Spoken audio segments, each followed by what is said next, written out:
नमस्कार साथियों, मैं अनूप पुनिया आप सभी का एग्जाम गुरुकुल भाई अनूप ने यूट्यूब चैनल पे स्वागत करता हूं।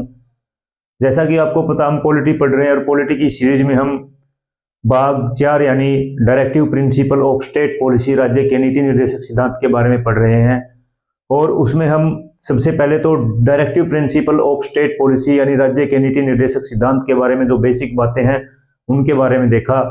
उसके बाद हमने जो राज्य के नीति निर्देशक सिद्धांत यानी डीपीएसपी है, जो आर्टिकल 36 से आर्टिकल 51 तक दिए हुए हैं, उनको प्रत्येक आर्टिकल को हमने अलग अलग देखा कि किस आर्टिकल में क्या प्रोविजन दिया हुआ। ठीक है, आज हम एक कंपैरिजन स्टडी करेंगे, एक तुलनात्मक अध्ययन करेंगे directive principle of state policy और फंडामेंटल राइट्स का, कि इनके बीच में कितना डिफरेंस है और इनके बीच में कितनी समानता है, क्या एक दूसरे के पूरक है या नहीं है, क्या इनमें डिफरेंस है, उस चीज के बारे में देखेंगे। तो आइए देखते हैं हम कंपैरिजन स्टडी किसकी, एक तो फंडामेंटल राइट्स की,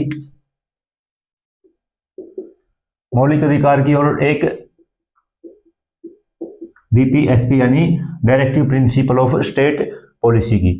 सबसे पहला तो क्या है, जो फंडामेंटल राइट्स हैं वो किस में दिए हुए हैं, भाग 3 में और आर्टिकल 12 to 35। ठीक है, भाग 3 में आर्टिकल 12 से 15। ठीक है, और जो डायरेक्टिव प्रिंसिपल है ऑफ स्टेट पॉलिसी ये किस में दिए हुए हैं, ये भाग 4 में और आर्टिकल कहां से कहां 36 to 51 तक दिए हुए हैं, जो सभी हम देख चुके हैं। ठीक है, पहला तो ये देखो, एक भाग 3 में है, एक भाग 4 में है। ठीक है, उसके बाद दूसरा क्या है, दूसरा है ये जो फंडामेंटल राइट्स हैं ये इनफोर्सिएबल हैं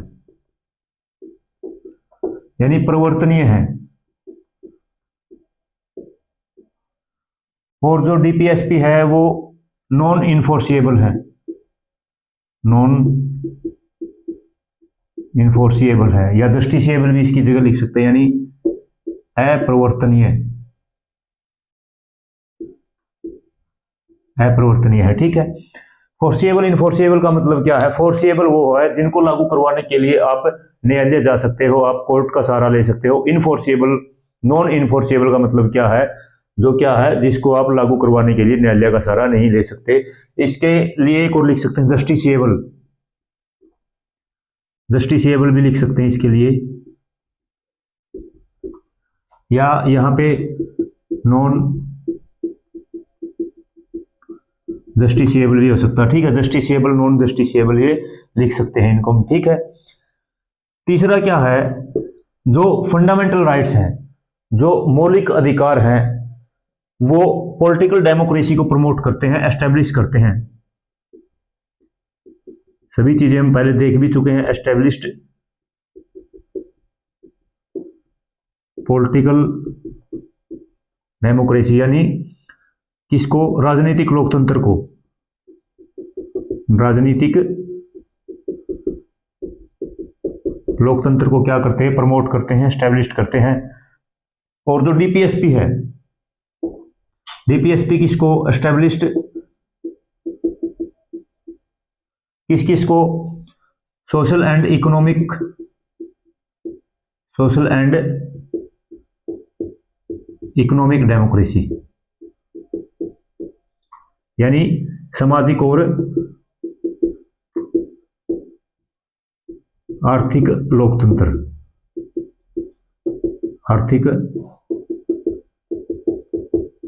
लोकतंत्र को प्रमोट करते हैं या एस्टैब्लिश करते हैं। ठीक है, ये फंडामेंटल राइट्स, मौलिक अधिकार, राजनीतिक लोकतंत्र को, राज्य के नीति निर्देशक सिद्धांत डीपीएसपी सामाजिक और आर्थिक लोकतंत्र को प्रमोट करते हैं, एस्टैब्लिश करते हैं, स्थापित करते हैं। ठीक है, उसके बाद फोर्थ क्या है, फोर्थ है जो फंडामेंटल राइट्स है, ये एक व्यक्ति को मिले हुए हैं, यानी क्या है, ये प्रमोट इंडिविजुअल वेलफेयर, यानी क्या है, व्यक्तिगत कल्याण की बात करते हैं, व्यक्तिगत कल्याण की ये बात करते हैं। ठीक है, यानी किसी एक व्यक्ति को फंडामेंटल राइट्स मिले हुए, यानी प्रत्येक व्यक्ति की बात करता है। लेकिन जो डीपीएसपी है, directive principle of state policy है, यह क्या करते हैं, ये करते हैं प्रमोट, बढ़ावा देते हैं किसको, प्रमोट वेलफेयर स्टेट, यानी ये क्या है, कल्याणकारी राज्य को बढ़ावा देते हैं। ये पूरे राज्य की बात करते हैं, कल्याणकारी राज्य को बढ़ावा देते हैं। ठीक है, ये क्या है, ये प्रमोट करते हैं इंडिविजुअल वेलफेयर को, ये प्रमोट करते हैं किसको, वेलफेयर स्टेट को। ठीक है, उसके बाद और क्या है, और है जो फंडामेंटल राइट्स हैं, मौलिक अधिकार हैं, ये ऑटोमेटिकली इंप्लीमेंटेड हैं, स्वतः लागू हैं। स्वतः लागू का मतलब क्या है, जैसे ही संविधान लिखा गया और संविधान लागू हुआ, उनके साथ ही मौलिक अधिकार भी क्या हो गए, अपने आप लागू हो गए। ठीक है, लेकिन इनको लागू करवाने के लिए क्या है, कोई पॉलिसी, कोई एक्ट बनाना पड़ता है। ठीक है, यानी ये क्या है, इंप्लीमेंटेड बाय लेजिस्लेचर, यानी कार्यपालिका द्वारा, विधायिका द्वारा इनको क्या किया जाता है, लागू किया जाता है, या विधायिका द्वारा इनको बनाया जाता है। ठीक है, विधायिका द्वारा ये क्या है, लागू किए जाते हैं या बनाए जाते हैं। ठीक है, इनके लिए लॉ या कानून एक्ट की जरूरत पड़ती है। इनको क्या है, जब संविधान लागू हुआ उसी टाइम में क्या हुए, ऑटोमेटिक लागू ये हो गए। ठीक है, और देखो जो फंडामेंटल राइट्स है, मौलिक अधिकार है, ये क्या है, नेगेटिव है, नकारात्मक है। नकारात्मक का मतलब ये है, ये किसी भी ऐसे काम को करने से मनाही है जो क्या है, किसी व्यक्ति के मौलिक अधिकारों का उल्लंघन करते हैं, यानी प्रोहिबिट्स करते हैं। ये प्रोहिबिट्स सर्टेन एक्शन, यानी कुछ कार्यों को रोकते हैं। ठीक है, और ये क्या है, ये पॉजिटिव है। डीपीएसपी क्या है, सकारात्मक है। सकारात्मक का मतलब क्या है, ये क्या करते हैं, प्रमोट्स सम एक्शंस, मतलब कुछ कार्यों को बढ़ावा देते हैं, कुछ कार्यों को करने के लिए उनको प्रमोट करते हैं। ठीक है, ये था तुलनात्मक अध्ययन। और आपको पता है जो मौलिक अधिकार है वो क्या है, मौलिक अधिकार किसी व्यक्ति, मैंने बता भी दिया, किसी व्यक्ति के विकास के लिए। और डीपीएसपी क्या है, directive principle of state policy, राज्य के नीति निर्देशक सिद्धांत क्या है, किसी भी राज्य का कर्तव्य है जब वो कोई पॉलिसी बनाते हैं, कोई नीति निर्माण का कार्य करते हैं, तो जो राज्य के नीति निर्देशक सिद्धांत हमारे संविधान में दिए हुए हैं उनको जरूर ध्यान में रखे पॉलिसी बनाते समय या नीति निर्माण के समय। ठीक है, ये थी एक तुलनात्मक अध्ययन किसकी, मौलिक अधिकार की और नीति निर्देशक सिद्धांतों की। ठीक है, उसके बाद एक और छोटी सी बात यहाँ पे है, क्या फंडामेंटल राइट्स ऊपर है या फिर मौलिक अधिकार ऊपर है। ठीक है, फंडामेंटल राइट्स ऊपर है या फिर मौलिक अधिकार ऊपर हैं, ये चीजें इसके बारे में भी थोड़ा सा देखेंगे। ठीक है,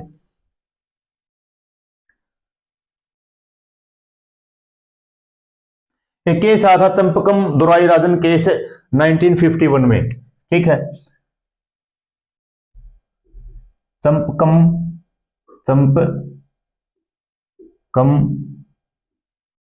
दोराई राजन केस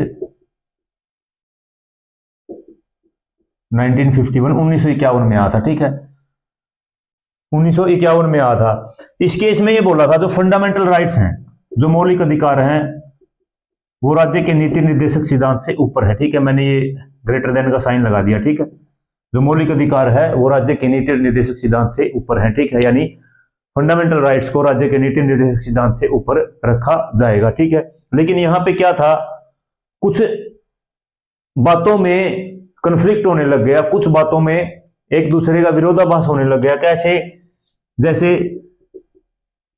आर्टिकल 15, आर्टिकल 46। ठीक है, आर्टिकल 15 में तो क्या है, आपने पढ़ा होगा मौलिक अधिकारों के बारे में, किसी के साथ भी कोई भेदभाव नहीं किया जा सकता कहीं भी। ठीक है, और आर्टिकल 46 में मैंने पढ़ाया डीपीएसपी में, SC ST या कमजोर वर्ग है उनके शैक्षणिक और जो आर्थिक अधिकारों को क्या करेगा, राज्य रक्षा करेगा। ठीक है, ये चीजें दी हुई है। लेकिन अब देखो, एक तो क्या है, एक तो रोकता है भेदभाव से, दूसरा क्या है, भेदभाव को क्या करता है, प्रमोट करता है। ठीक है। लेकिन फिर जब इनके अंदर होने लगा, कॉन्फ्लिक्ट होने लगा, इनके अंदर जब विरोधाभास होने लगा, तो फिर जब जो पहला संविधान संशोधन होता है, यानी इसमें तो क्या है, इसमें तो डिस्क्रिमिनेशन की बात की है, ठीक है। और इसमें फिर जब आर्टिकल 15 और आर्टिकल 46 में एग्जांपल दे रहा हूं, आर्टिकल 15 में तो लिखा हुआ किसी के साथ भेदभाव नहीं हो सकता कुछ कंडीशंस में, और आर्टिकल 46 में लिखा हुआ SC ST और OBC के जो कमजोर वर्ग है उनके शैक्षणिक और आर्थिक अधिकारों की रक्षा की जाएगी, ठीक है। जैसे और फिर उसके बाद क्या हुआ, आर्टिकल 15 में यहाँ बात की डिस्क्रिमिनेशन के भेदभाव की, और फिर आर्टिकल 15(4) जोड़ा गया पहला संविधान संशोधन में, और उसमें यह बात कही गई कि क्या है, किसी भी व्यक्ति के साथ जो रिजर्वेशन दिया जा सकता है, ठीक है। ऐसी बातें की गई, ये बातें की गई। उसके बाद जैसे एक और है DPSP और फंडामेंटल राइट्स के बारे में, कौन सा है, आर्टिकल 39B एंड 39C। यहां तो देखो फंडामेंटल राइट्स ऊपर है DPSP से, लेकिन एक ये केस क्या है, पहले भी मैं इसको डिस्कस करवा चुका हूं, अब बस एक बार बता रहा हूं। 39B और 39C है जो, वो आर्टिकल 14 एंड 19 से क्या हो गए, ऊपर हो गए, ठीक है। एक तरफ तो ये बोला है फंडामेंटल राइट्स DPSP से ऊपर है, लेकिन यहाँ पे ये बोल दिया DPSP, ये तो DPSP के आर्टिकल हैं, और ये किसके आर्टिकल, ये फंडामेंटल राइट्स के आर्टिकल है। यहाँ पे उल्टा हो गया, DPSP क्या फंडामेंटल राइट्स से ऊपर है।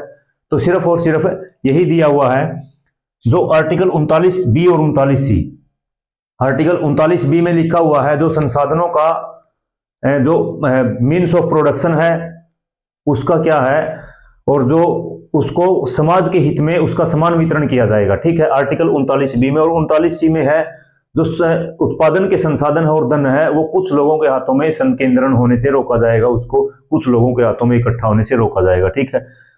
तो इसमें बोल दिया अगर आर्टिकल 39B और 39C को लागू करवाने के लिए अगर आर्टिकल 14 और आर्टिकल 19 का उल्लंघन होता है तो होने दे। आर्टिकल 39B और 39C को लागू करवाने के समय आप मौलिक अधिकारों के आधार पे, यानी आर्टिकल 14 और आर्टिकल 19 के बेस पे आप न्यायालय नहीं जा सकते, यानी आर्टिकल 39B और 39C को लागू करवाते समय आर्टिकल 14 और आर्टिकल 19 का उल्लंघन किया जा सकता है, ठीक है। तो यहाँ पे क्या है, DPSP क्या है, फंडामेंटल राइट से ऊपर है, ठीक है।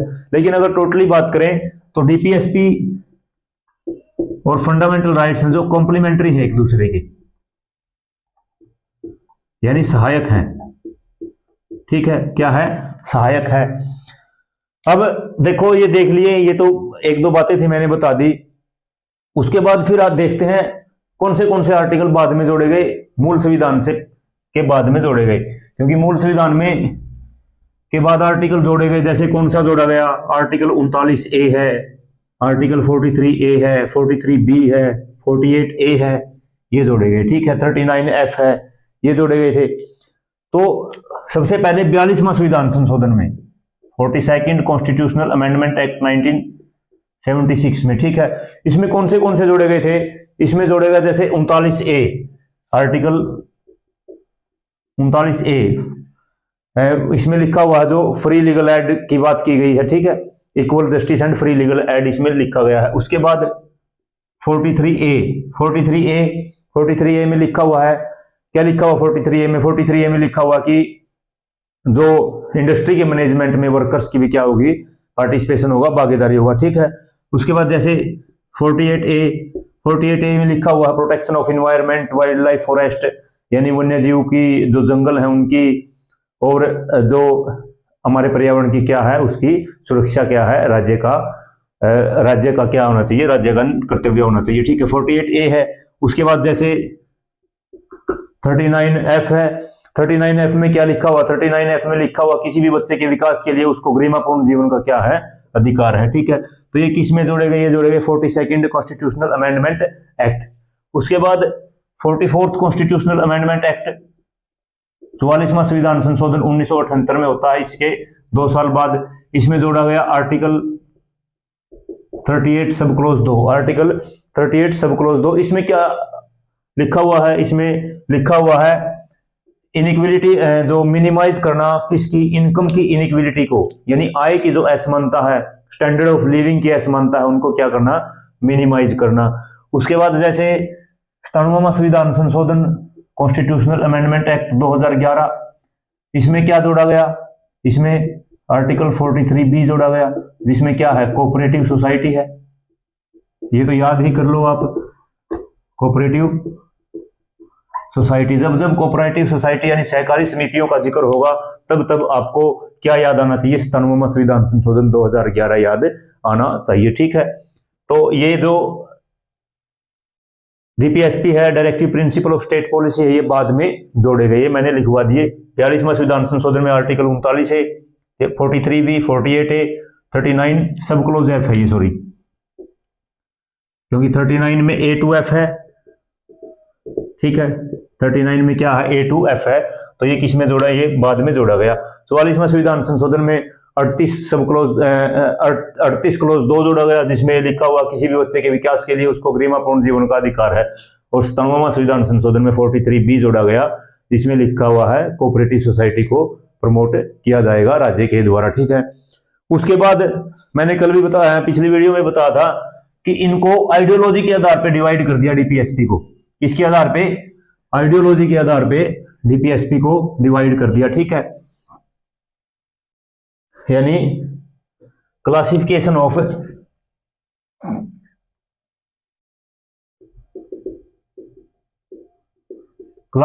Of DPSP on the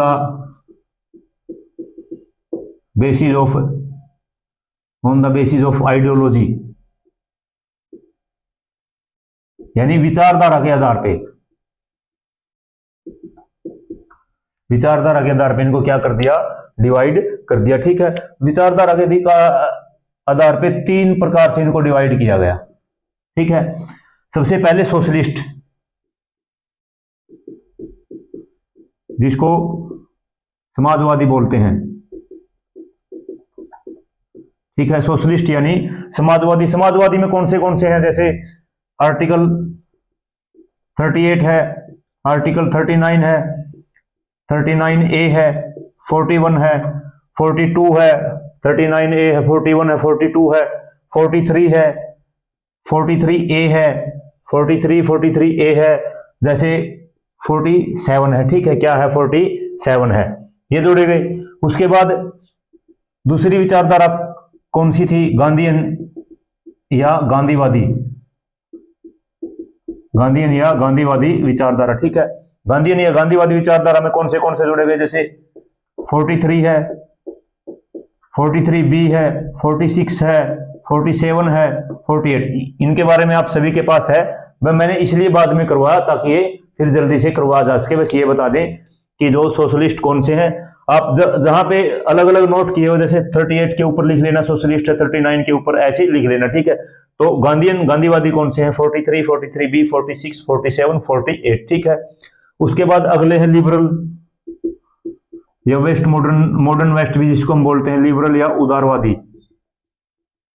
liberal या उदारवादी कौन से हैं, जैसे आर्टिकल 44 है, आर्टिकल लिख लो यहाँ पे, आर्टिकल 44 है, समान नागरिक संहिता की बात से है, 45 है, 48 है, 48A है, 49 है, 50 है और 51 है। ठीक है, तो ये थे आइडियोलॉजी के आधार पे। अब देखो जल्दी से मैंने इनको कैटेगराइज कर दिया, क्योंकि सभी को पता है 38 में क्या है, 39 में क्या है, 39A में क्या है, 43 में क्या है, 44 में क्या है। ठीक है, तो देखो एक बार फिर देख लेते हैं विचारधारा के आधार पे, यानी कौन सा जो राज्य के नीति निर्देशक सिद्धांत है, डीपीएसपी का कौन सा आर्टिकल किस विचारधारा से प्रभावित है। समाजवादी से प्रभावित कौन से हैं, गांधीयन यानी गांधीवादी से प्रभावित कौन से हैं, और लिबरल यानी उदारवादी से प्रभावित कौन से हैं। गांधीवादी से 38, 39, 39A, 41, 42, 43, 43A, 47। गांधीयन गांधीवादी से 43, 43B, 46, 47, 48 और लिबरल उदारवादी से 44, 45, 48, 48A, 49, 50 और 51। ठीक है, तो साथियों ये था डीपीएसपी का टॉपिक। उम्मीद करता हूं सभी चीजें आपको अच्छे तरीके से समझ में भी आई होगी और सभी चीजें आपने नोट भी की होगी। मैं दावा कर सकता हूं आपके सामने, अगर आप यूपीएससी तक का क्वेश्चन भी सोल्व करोगे तो आपका क्वेश्चन डीपीएसपी का या फंडामेंटल राइट्स का या जो भी पिछले टॉपिक पढ़े हैं, सिटीजनशिप का, कभी कोई क्वेश्चन आपका गलत नहीं होगा। और ऐसे ही डीपली स्टडी हम आगे भी करेंगे और उम्मीद करता हूं सभी चीजें आपको अच्छे तरीके से समझ में भी आई होगी और आप सभी चीजों को नोट भी कर रहे होंगे। और अगर आप हमारे चैनल पे पहली बार विजिट कर रहे हैं, फर्स्ट टाइम आए हो, तो चैनल को सब्सक्राइब करना, लाइक करना और वीडियो को शेयर करना अपने फ्रेंड सर्कल में, और कमेंट में बताना जो डीपीएसपी की क्लासेस कैसी लगी और पॉलिटी की जो सीरीज चली हुई है वो आपको कैसी लगी। आप इस चैनल पे जुड़े हुए हैं, इतना प्यार बनाए हुए हैं, सहयोग दे रहे हैं, आप सभी का चैनल पर जुड़ने के लिए बहुत बहुत धन्यवाद। Thank you. जय हिंद, जय भारत।